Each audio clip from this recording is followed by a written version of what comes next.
আসসালামু আলাইকুম।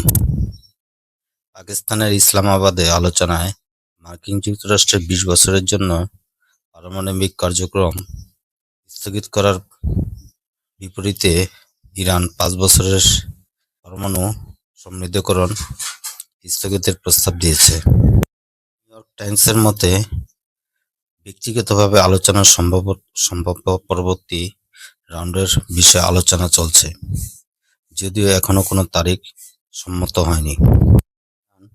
সোমবার তাদের এক বার্তায় আনুষ্ঠানিকভাবে ৫ বছর পর্যন্ত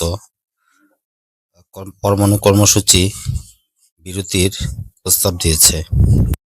মার্কিন প্রেসিডেন্ট ডোনাল্ড ট্রাম্প প্রস্তাব প্রত্যাখ্যান করেছেন এবং ওয়াশিংটন তেহরানকে তার ভূখণ্ড থেকে উচ্চ সমৃদ্ধকরণ ইউরেনিয়াম অপসারণের দাবি জানিয়েছে। রিপোর্ট অনুসারে ইরান সমৃদ্ধকরণ উপাদানগুলিকে দেশের অভ্যন্তরে রাখার উপর জোর দিয়েছিল এবং অস্ত্র ব্যবহারের জন্য অনুপযুক্ত স্তরে এটি উল্লেখযোগ্যভাবে পাতলা করার প্রস্তাব দিয়েছিল। মার্কিন কর্মকর্তারা যুক্তি দেন যে ইরান ভবিষ্যতে উপাদানটিকে পুনরায় সমৃদ্ধ করার ক্ষমতা ধরে রাখবে। এছাড়াও মার্কিন প্রেসিডেন্ট ডোনাল্ড ট্রাম্প সোমবার হুঁশিয়ারি উচ্চারণ করেন, যে কোনো ইরানি হামলার নৌযান তিনি দেশের অভ্যন্তরগুলির চারপাশে নৌ অবরোধের নির্দেশ দিয়েছেন এবং যে কোনো নৌযানকে ধ্বংস করা হবে।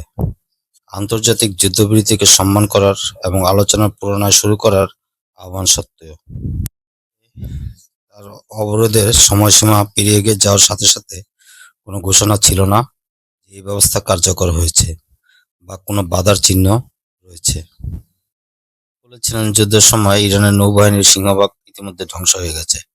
তবে তিনি তার মধ্যে আবার বলেছেন, তেহরানের অবশিষ্ট কয়েকটি দ্রুত আক্রমণ জাহাজ অবরোধের কাছে আসতেছে, তাদের অবিলম্বে নির্মূল করা হবে।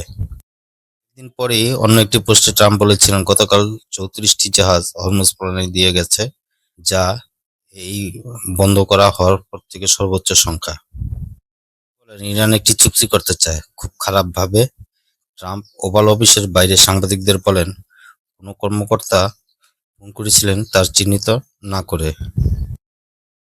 পররাষ্ট্রমন্ত্রী প্রধানমন্ত্রী শেখ মোহাম্মদ বিন আব্দুল রহমান আল থানি উভয় পক্ষকে নৌ চলাচলের স্বাধীনতার নিশ্চয়তা দিতে এবং তেহরান এবং ওয়াশিংটনকে মধ্যস্থতাকারীদের সাথে যোগাযোগ রাখতে উৎসাহিত করতে চাপের হাতিয়ার হিসেবে সামুদ্রিক রুট ব্যবহার করা থেকে বিরত থাকার আহ্বান জানিয়েছেন। ইতিমধ্যে শত্রুভাবাপন্ন দেশগুলোকে হরমুজে চলাচল বন্ধ করে দিয়েছে।